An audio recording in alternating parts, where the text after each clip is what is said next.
Let's explore the life of the great Mongol Emperor Genghis Khan. Picture the harsh, unforgiving steppes of 12th century Mongolia. A boy is born into poverty, cast out by his own people, and left for dead. But legend says he entered the world clutching a blood clot in his fist, a sign he was destined for greatness. This isn't just a legend. It's the story of how a boy named Temujin survived against all odds, united the warring tribes of Mongolia, and became the legendary Genghis Khan, founder of the largest land empire in history. Temujin's exact birth year is up for debate. Historians place it somewhere between 1155 and 1167, though 1162 is the most accepted date in Mongolia today. His early life was a masterclass in survival.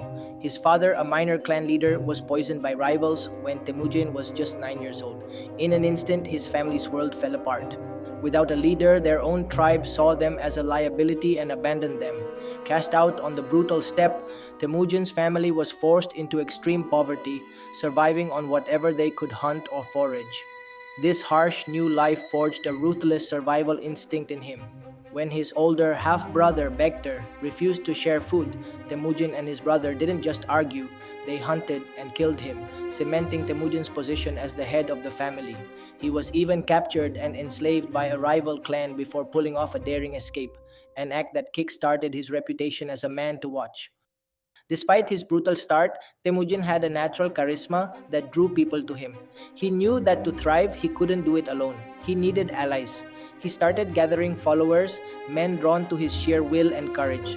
A key moment came when his wife Borte was kidnapped. Temujin didn't just accept her fate. He rallied his allies, led a heroic rescue, and brought her back. That single act sent a clear message across the steppes. This was a man of action, a leader who could get things done.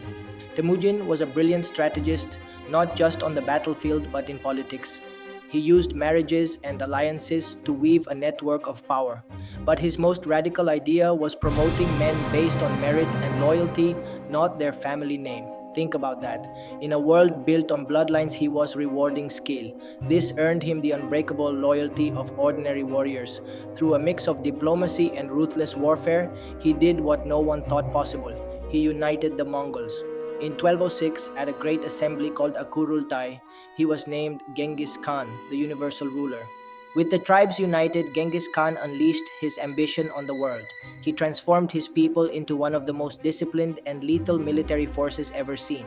He organized his army in a decimal system, units of 10, 100, and 1,000, which shattered old tribal allegiances and created a single unified fighting machine. His army's heart was its cavalry. They were masters of the horse and bow, able to cover vast distances at incredible speeds. Their tactics were game-changing. Genghis Khan perfected moves like the feigned retreat, where a small force would pretend to run, luring a much larger enemy into a deadly trap. He was also a master of psychological warfare, using spies to spread terror and convince cities to surrender before a single arrow was fired. And while the Mongols weren't initially experts at siege warfare, they learned fast, capturing enemy engineers and forcing them to build the very machines that would bring down their own city walls. Genghis Khan is just one of those figures who completely reshaped the world map.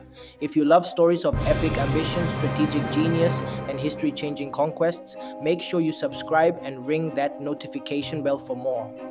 Genghis Khan's conquests were terrifyingly swift, building an empire that stretched from Eastern Europe to the Pacific.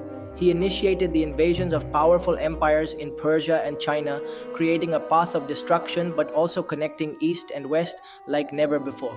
While he began these conquests, the complete subjugation of some, like the Song dynasty in southern China, was finished by his sons and grandsons, like Ogadai and Kublai Khan.